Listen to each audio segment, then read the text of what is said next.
Hel- Hello everyone and welcome back to part 2. So let's get it started with the other half. So first off, Action Comics number 36.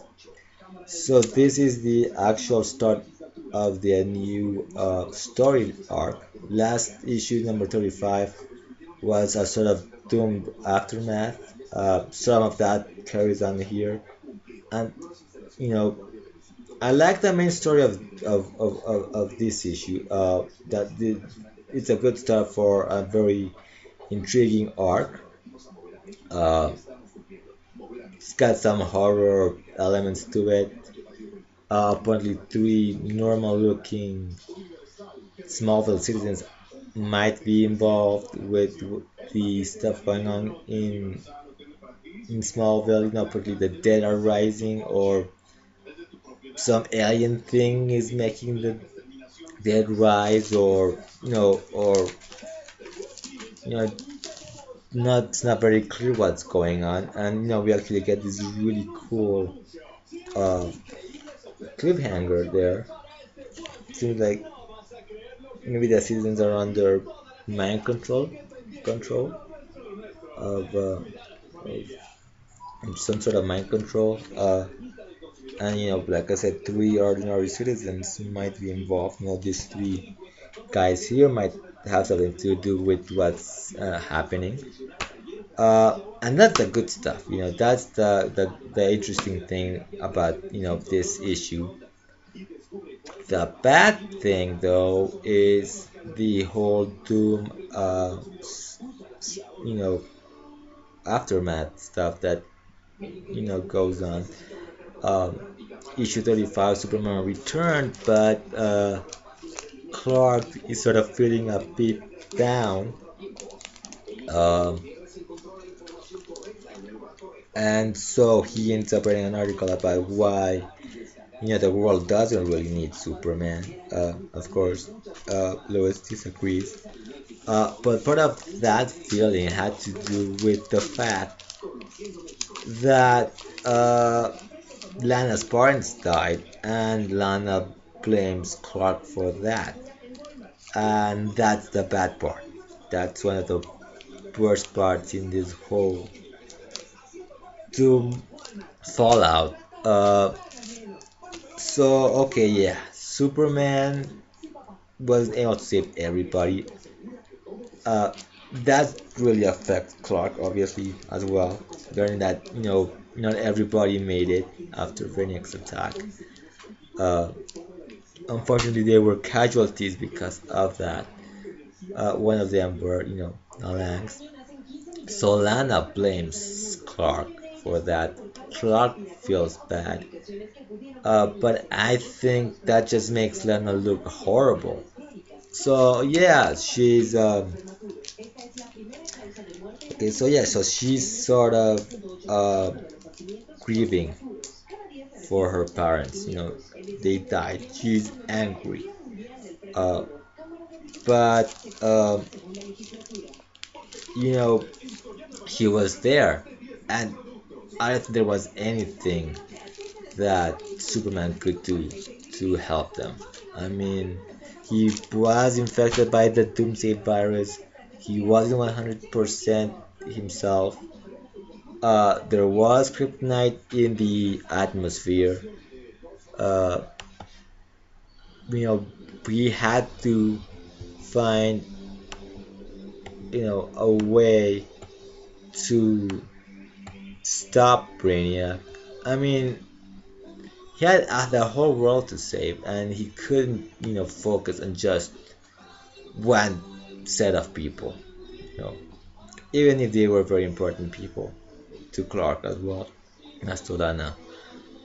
Superman is still, a man. You know, he has powers, but that's the thing.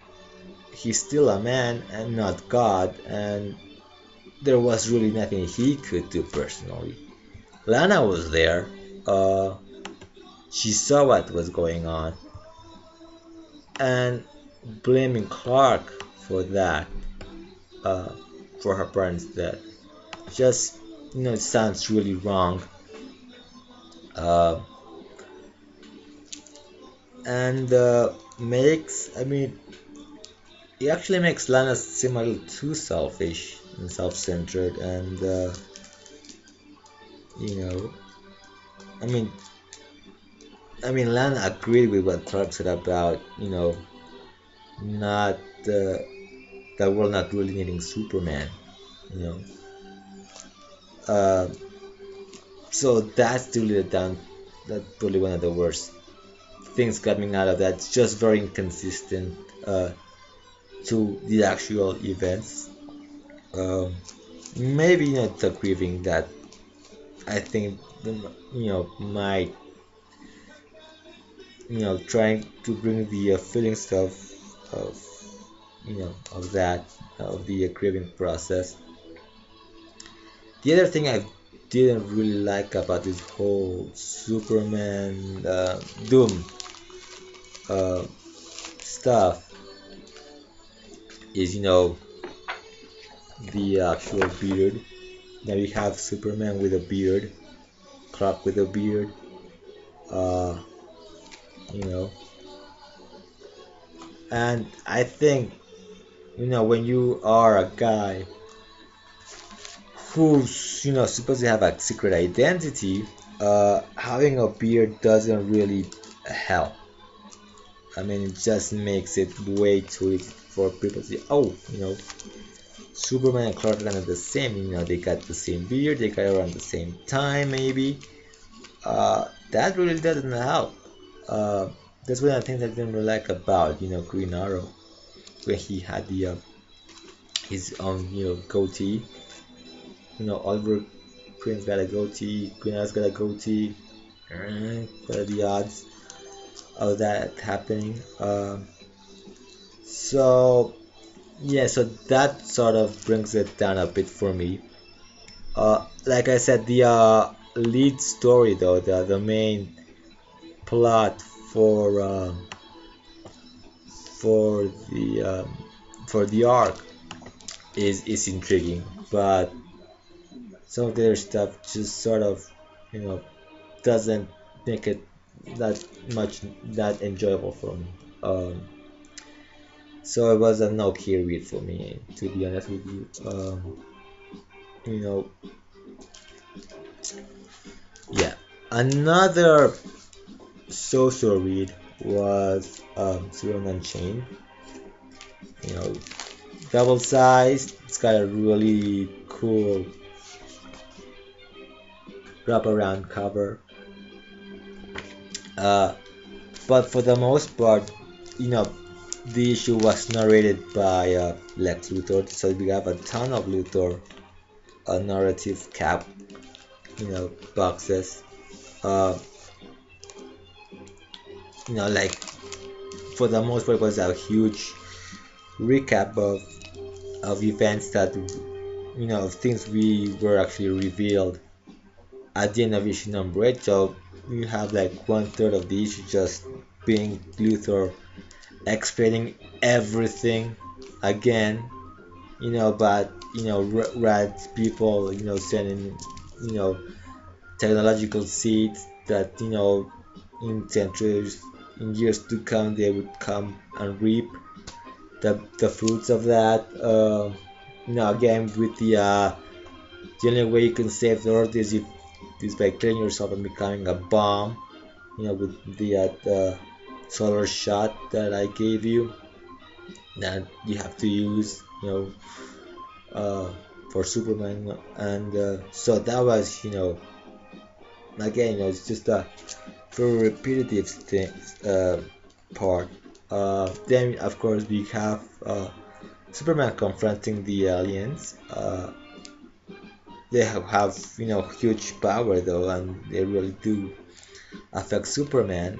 But in the end, that whole little solar shot, whatever, that Superman was supposed to use and become, this bomb is was taken from him by one of the aliens waiting for him outside the fleet. And it's actually that alien that injects himself with that little solar thing that Luthor made, and blows up the entire fleet. So Superman didn't, that, and that was the worst part of it. Superman didn't actually do anything to stop the aliens. He sort of started attacking some of the ships, with his heat vision. Uh, but in the end, it wasn't Superman that saved the day. It was, you know, the alien that actually ended up, destroying, himself and, his people. Uh, I mean, Superman, it's called Superman Unchained. We have Superman, and, he didn't come out being the hero. Maybe Luthor became the hero because he provided the means for the whole thing to go down, to make the become a living bomb. And then, the final part of the other third, was just, bringing things, down, the landing of the story. You just get this conversation between Clark and Lewis, and then there's like the flashbacks sequence which I don't have any idea what they had to do with anything else the story. I might have to reread this, but you know Superman didn't save the day, and he didn't come up being a hero, and it's his book. uh you know wasn't a very good story in the end. It wasn't a very good issue. I mean, there was no actual Superman saving the day. uh, so yeah, sucked. And finally, Green Lantern number 36. So this is part one of the second act of a Godhead crossover. When issue 35 came out, uh, I finally got issue number 35, last month. The people at my shop actually saved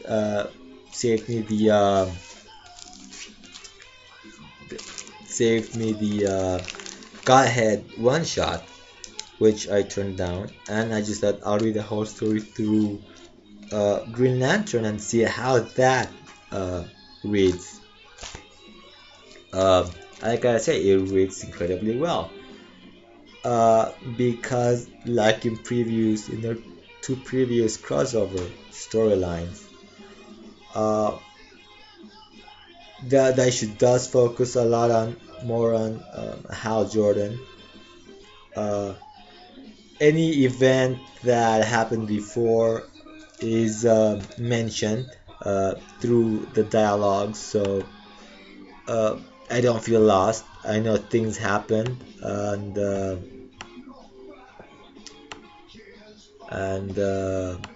things happen, and so I'm pretty much uh, caught up on the rest of the story.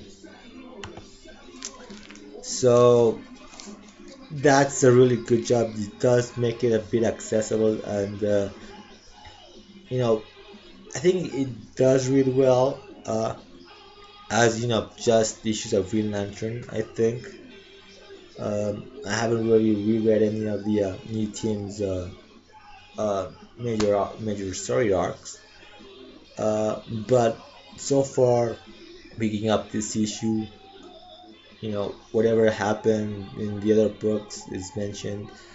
Um, I really did get a good story as well, which is mostly interaction between Hal and Sinestro, and I love that the whole talk because in his own twisted way, I guess, Sinestro was actually giving Hal a pep talk and telling him that he liked him, that doesn't like him, being this sort of, since he became the core leader. He's sort of, planning things, looking at maps, and the thing that, made her so extraordinary and an extraordinary, um, adversary for Sinestro was the fact that he was so unpredictable. He could never defeat Hal because, he always did something that wasn't expected, and suddenly he is doing things, tactics and strategies, which are somewhat much more organized, unexpected, and he should do the unexpected. And in fact, Senator tells him that he needs him, to continue fighting against the new gods, but he needs the old him, not this new leader.